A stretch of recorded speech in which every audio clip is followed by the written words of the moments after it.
.com viewers, I am sitting here talking to the one and only Jemyle Jones. Now I'm excited for this interview because I'm actually a fan. So I was a groupie for like 30 seconds when we first started the call, and now I'm okay. So I'm gonna let him introduce himself to you guys, and then we're gonna hop into these questions. Go ahead. What's going on? I go by the name of Jemyle Jones, aka Mr. Get Well Soon, better known as ELO. What does that stand for? Evolve, live, optimistic. Okay, that's dope. That was actually my first question because I was confused. I'm like, I'm trying to make up stuff. You know how we have acronyms for like everything? So I'm trying to make stuff up, but I'm like, okay, no, nothing is registering. Like, I have no idea what that could mean. So, are you signed right now?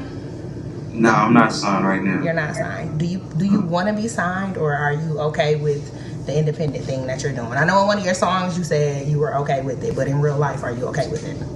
Yeah, well, the way I see it is, at that time when I made it, I was okay with just being independent. Gotcha. I've always actually been okay with being independent. As of recent, maybe about a year ago now, about going on a year now, I wanted to like pursue an independent deal, but not just like be independent on my own. I've been independent on my own for all these years. Okay. So I wanted to pursue an independent deal, like with it's like labels like Rostrum Records. Okay. That has Wiz Khalifa and Mac Miller, Cinematic Music Group that has, Big Crit, Joey Badass. I love These it. are independent labels that Right. TDE with Kendrick Lamar, that's an independent label. Yeah, I know you like it. Man, that's my guy. I rock with Kendrick too. I rock with all the new people that come out. But that as far as that independent lane, that's where now like my eyes are set on like reaching out to them. Okay. That's the next step. Gotcha. I mean, because lyrically, like East Coast is East Coast rap, but you are so different to me. Like in my mind, when I think about when I categorize it all, West Coast is like they chill, like we work today, but now we just chilling. Down South is like they already have money, they gonna party. Right. Midwest is like the struggle. That's where I'm from. I'm from Flint, Michigan. So Midwest is like the struggle. And then to me, East Coast is like the hustle. It's like just flat out, like we gonna get it off top. Like I don't care who we have to get to get it, but we're going to get it. But with you, to me, it was more of a positive message. Like you told us your stories, like your art of storytelling. Like I'm just amazed.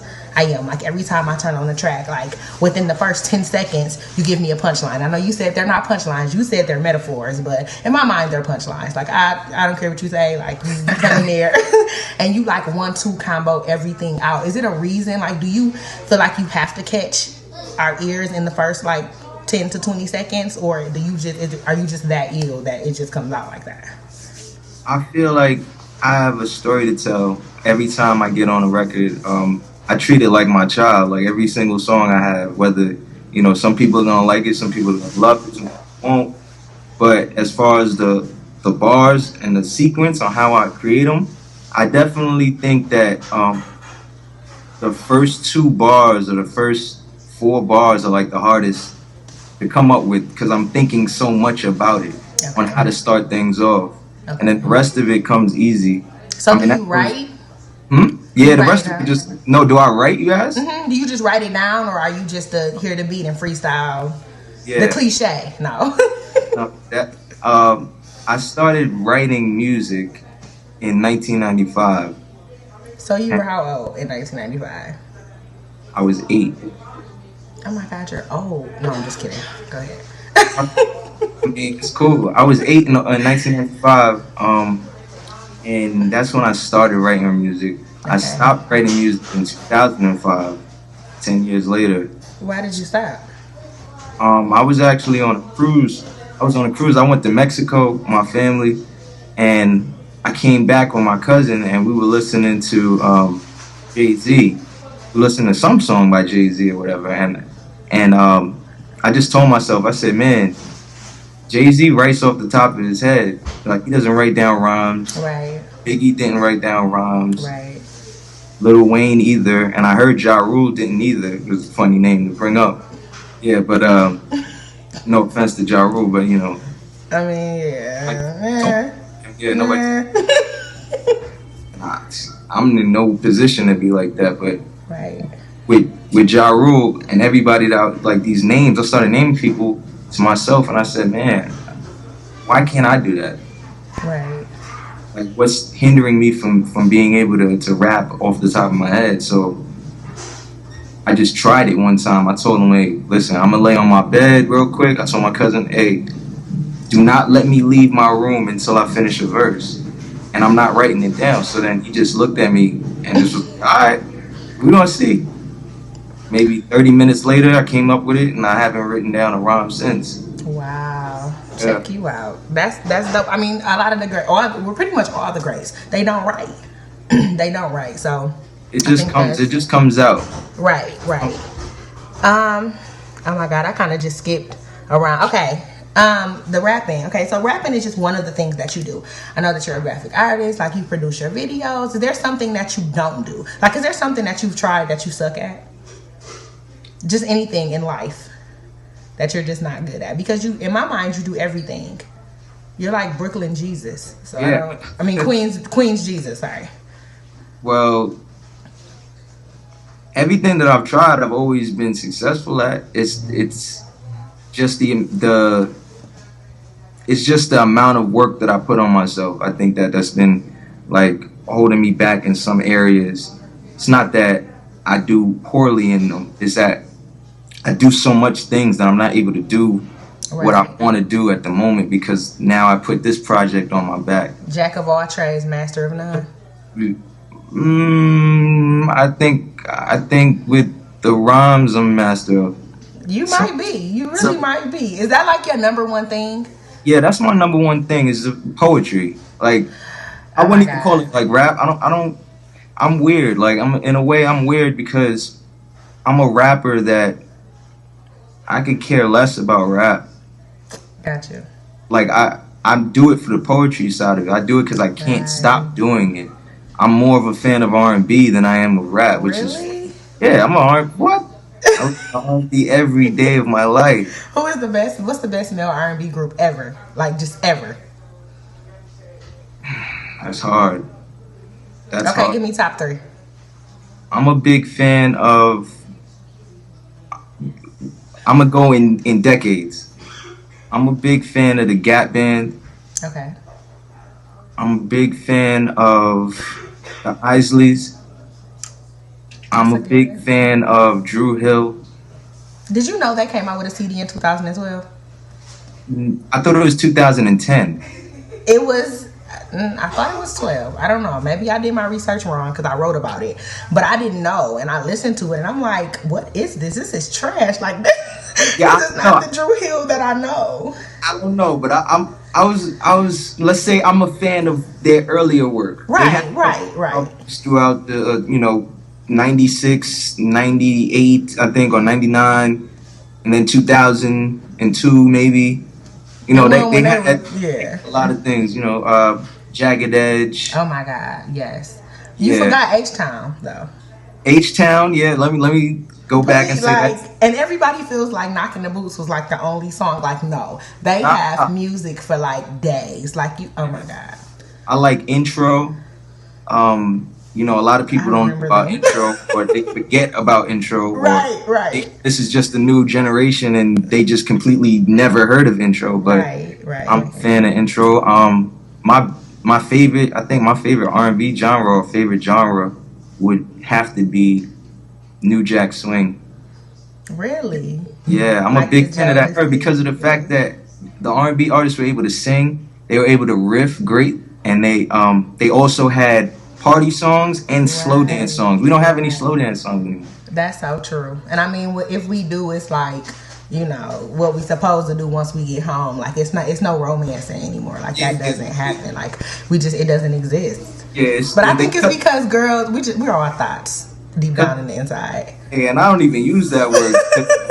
Context of that word is crazy. Like, it's like, why would you add more words to the To word just oh? saying, right, If you just gonna call somebody oh, why don't you just call them that? You right. add more words on top of Because it. we can say it in front of old people and they don't know. That's what it is. I guess. I guess. 'Cause they're I like, guess that's what? just the way. Now we care about old people's feelings. I mean, hey, it's a new day. It's a new day. We working on that, right? I guess. So, what grades do you study? I know you said, of course, Jay-Z, like with you being from New York. We know Nas. Is there Right. anybody that we wouldn't expect to be? Yes. Yes. The person that I feel that has like an immaculate flow that I bow down to would be Grand Puba. Okay. That's different. Yeah, it's very different. I said it the other day. I was in Brooklyn. I was chilling with my cousins and everything like that. And Your accent is amazing, by the way, but go ahead. I was in Brooklyn and I was chilling with my cousins and I had mentioned it. And now they're like in their late 30s, 40s. Okay. So they look at me as still like really young. So when I mentioned to them, they were like, yo, like my God, they gave me a pound, they gave me a shake. Like, man, like how do you know How do about you that, know man? this? Right. They just were so amazed that I had chose Grand Puba to be so high in my Right. caliber of artist. He's not around like that now, but Right. man, That's yeah, really dope. Like that, you don't hear that ever. I don't think I've ever heard that. yeah. As far as rappers go, Yeah, like never. yeah. So let's hop into the control response. Now, as you said earlier, you know how I feel about Kendrick. So when people were talking back, I'm just like, oh my God, I don't want to hear this. Oh my God, shut up. Okay, so it's 3 that I absolutely loved. And it could possibly be 4, but I don't think Cassidy did what I really needed him to do. So he would definitely be last. I'm going to put you first. Reason being, Wow. you actually disrespected him on his beats though. Like that's what made it so crazy to me. You said you did the control beat, okay, bam, you killed that. You said towards the end, rigor mortis that man, baby powder and backhand, flatline because hip hop is not officially Afghan. Yeah. Really? I'm like, he is nuts. Like, are you serious right now? So I pause it and I go back. I'm like, okay, wait, I wasn't ready. I'm not ready. I turned into Kevin Hart. I wasn't ready. So I went back and I listened to it again. Then you hop into the rigor mortis beat. Okay? Kill it. It's a hard beat to rap. You can catch an asthma attack trying to rap Kendrick's words. So that was crazy. At the end, you have him say amen on his own track, on his own diss track. Like, I mean, you didn't diss him, like you just came for him. Like you just I basically you kind of did what he did. You know what I mean? Like everybody freaked out, and Right. we know what he meant. Like we know. Then you went into "Don't Kill My Vibe," and I'm just like, who did this? Like, did you go into? You already had that planned out. Like, how did that work? it didn't. Oh man, man, this is crazy. All right, so basically, when that record came out, I was doing a little BS job. Like I was working a job at Old Navy, like doing some morning shifts. right before I went to like leave out to go to work because I had to be at work at 5 a.m. in the morning. And the song was released at like, I don't know, I think 11 p.m. that night or 12. And I didn't know about it until like 2 in the morning. I was still up. And when I heard it, I got mad. Like I was just like, damn, oh my God. I was like, oh no, this is the buildings. This is Snoop kicking the buildings down. I was like, oh man, this is crazy. So automatically, I used to battle in high school. I used to I've had multiple battles with artists that from my area and everything like that. So it was nothing for me to actually just go in automatically as soon as I heard that. I was just looking for the beat. I was looking for it just because I felt like if anybody's gonna respond, I want to respond. Like I want to respond to that. I know it was bait. I know that it was bait. I know people are gonna look at it like because you said, what did you say at the end? Oh, that he did your city a favor. Yeah, I said that he kind of called you guys to the front. Like, okay, I love Kendrick for that because of the fact that he brought out not only my state, like New York, not only that, just the whole hip hop in general. Right. Everybody. Like Yeah, nobody's exempt. he poured water on everybody's faces while they were sleeping. That's what he Right. did. Right. So obviously he poured water on, like he pouring water on New York. So we all woke up angry. Right. You get water poured on you, gonna wake up angry. So that's the way I looked at it. So I came at him in a way like how he disrespected New York, and I respect it. I respect his disrespect. Right. Right. Gotcha. Because that takes a lot of guts. He came to New York with the rigor mortis. He came to New York with rigor mortis. I think 2012. When did rigor mortis come out? Yeah, 2012. Well, the CD was Section 80 was released 2012. Okay, so when the video released, he was in New York, and he was on Bowery, a street in Lower Manhattan. He was on Bowery, and he was standing holding a sign. The cardboard sign was saying like, "We'll kill your favorite rapper for money. You need to get back to L.A." And then he's walking over people. Why he play so much? Walking over dead bodies, right? He's walking over dead bodies. Right. In Manhattan. Like, he's just walking over people. So I'm like, damn. Like, that's when I thought he was disrespectful. Oh, so he kind of, okay, so he been picking at y'all for a little minute. Yeah, this started from that. He's the 5'6" rap bully, for real. Like, this started from that. From back then, I looked at it like, oh yeah, he's disrespecting New York. And I told my boy about it, and he was like, wow, I'm like, he's not disrespecting. He's just talking about rappers or whatever. He's not coming through disrespecting. I was like, yeah. I was just like, yeah, but he's kind of standing in the middle of Lower Manhattan, you know, waving a sign saying he needs to get back to L.A. because he'll kill any rapper here, and he needs to get back to L.A. So I looked at it like that. So when he did the Control, that was just like, now a reason. Now it's my reason. Like now I can do what I wanted to do back then. Right. Now is a reason for me to get on that beat. That's the reason why I chose that beat to get on. Because of the fact that he came to New York and he was walking over dead bodies and holding a sign. So that's the only reason why I chose to cut that beat in. Gotcha. The Controlled record. Yeah. That was nuts. Like I'm like, that was just so genius to me. So I had to put you first. Then I don't know, it's kind of a tie between Joell Ortiz and King Los. Like I feel like they killed that. Like they absolutely did. Papoose sucked. It sucked. Like I don't. Lupe, I didn't want to think that much. I was like, you know what? I'll come back to you later. Like I don't think I remember Lupe. Yeah, that's okay. You don't have to remember it. Like I like Lupe, but that didn't do it for me. But that's definitely why I put you first. Like you mad disrespectful, and I like that. I'm like, okay. Now let's talk about your balance between conscious rap and being ratchet. I haven't heard anything ratchet from you actually, but I know you said in one of your songs that you can be like. How do you balance that? I'm a Libra. Oh, okay. Scales. So, I got it. Yeah, so I'm kind of half and half. I can stay one way for a while and then completely turn to the other side. I mean, I don't want you to turn to the other side, but can we get something ratchet soon? I mean, the summer is coming. As soon as it presents itself to me, okay. like how I was saying before, how I want to push my music towards the independence labels that are already moving. Right. I want to be able to work on getting more people to help me. Gotcha.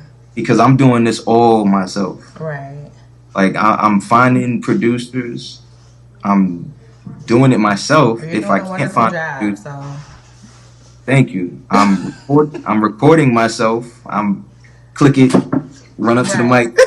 I'm recording myself. You do it all, huh? Yeah, I don't know how to do these things. I'm just doing them. I don't know the proper way to engineer. I'm just learning as I go. I'm doing that. I'm shooting my own videos. I'm directing it. If I can get a friend to help me if they're not working, so be it. I'm doing the videos. I'm doing every single part of it. Well, I'm editing my videos. I'm doing it all. You know, Schoolboy Q is on the Oxymoron tour right now. And actually, what Top Dog is doing is he's asking who should open up when he goes to each city. Oh, I'd love to open up. And it's like you have to just pay attention to, just look at the schedule. And he actually has been tweeting like, okay, and I'm in such and such, who should open up? Like, who's the hottest rapper? Send me names, send me links. And I definitely think that's something that you could do. Like, that would be amazing. That would make my life complete. Hey, like for you to be with TDE, like mine. Imagine mine.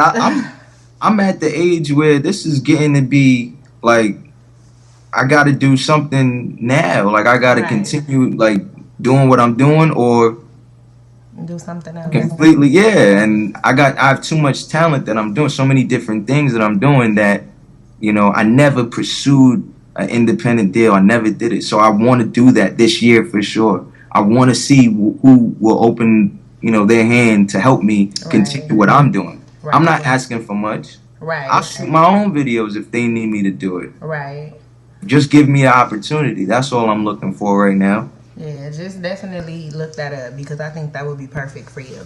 Now, your latest single, Meditation Art, I want you to describe that to the people, but I want to talk about your sample.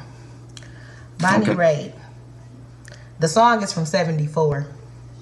How did you pick this song? Meditation Art? Yes. I have no clue. I got the beat from a producer. The hook, though. What about the hook? I mean, the lady singing. You never heard the real song?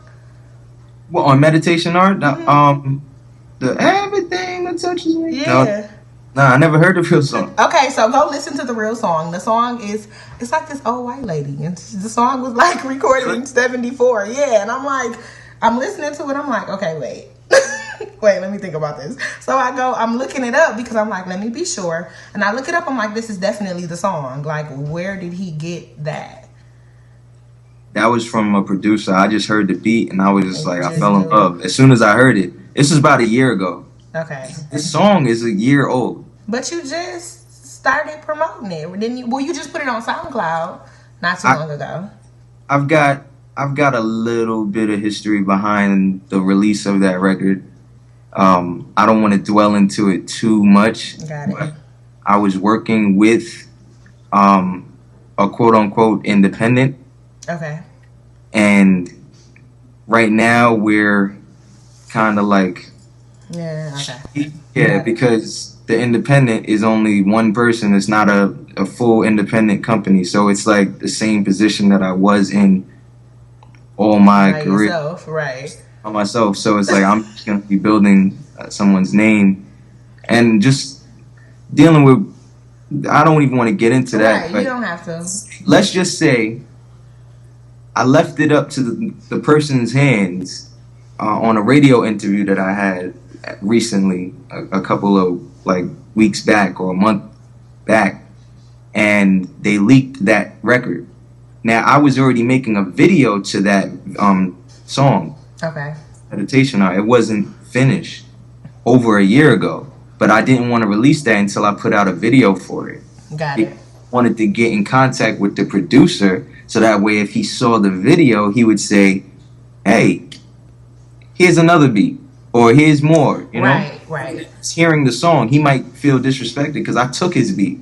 Okay. So he felt disrespected like, nah, homie, give it up. Get the money up or whatever, and that's it.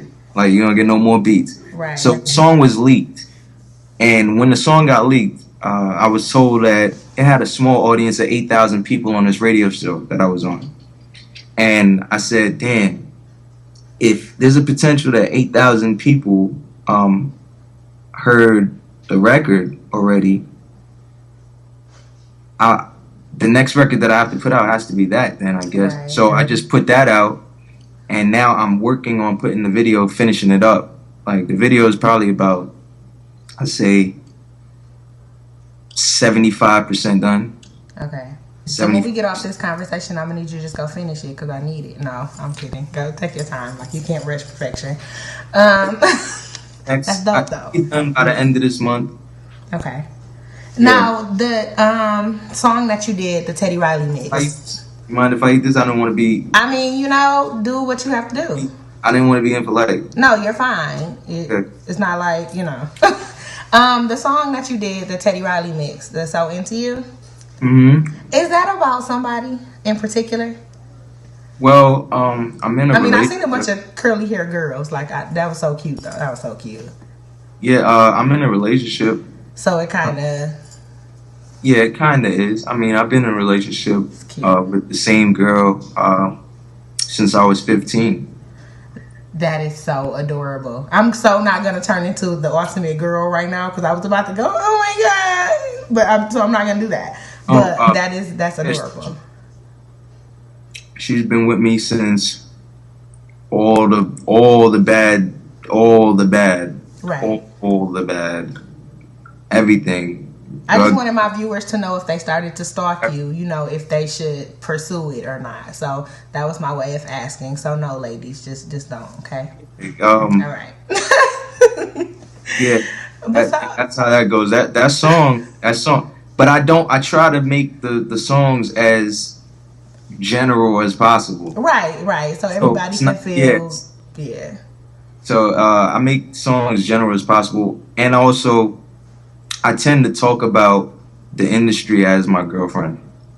You did that on Everybody Loves Hip Hop? Is that what it's called? Yep. I was gonna use that song on another beat that I'm working on right now. Okay, we'll take it down and then put just because it's a Drake record, but I sampled a song that Drake sampled. Right. I like Drake's songs. Yeah, Girls Love Beyonce. I like his beats. Right. His selection is dope. Drake is just dope altogether, though. Yeah, he's dope. He's dope. He cries a lot, though, but that's not believable. He cries quite often, though. I don't know about all that. About him crying? I haven't heard him cry. Oh, do you listen or no? I mean, but no, you're light skinned. You guys have to stick up for each other. So don't, you know what I mean? No shade. Like, I don't want you, I don't want you to feel any type of way because. Listen, when that tall white hood walks in town, it's the same. Yeah, we not light skinned, dark skinned. We black. Yo, I love that. Damn about that light skin, dark skin. That's my response for the rest of my life. I'm still in that. So just consider yourself Jack. Hey, it's a wrap. I'm taking it. Go ahead. But yeah, I'm good on that. As far as Drake, I'm not sticking up for him just because he is a fair complexion. You just never heard him whine. So yeah, Drake doesn't whine. Is that what you're saying? I'm saying that he makes music that touches a lot of emotions, and hey, it works for him. Okay, that's his formula. Got it. That's good. Go with that. Yeah, I'll go with that. I'll accept that from you. I'll take it. Thank you. What it is. I really do appreciate you talking to me. Like I said, I could go on for forever. Like, it's literally been almost 30 minutes. So I'm not going to take up the rest of your life. But I really do appreciate you talking to me because I did have a lot of stuff that I needed to cover with you.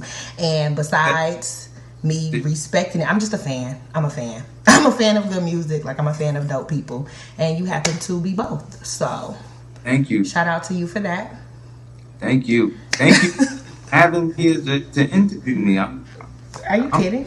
I'm glad. What?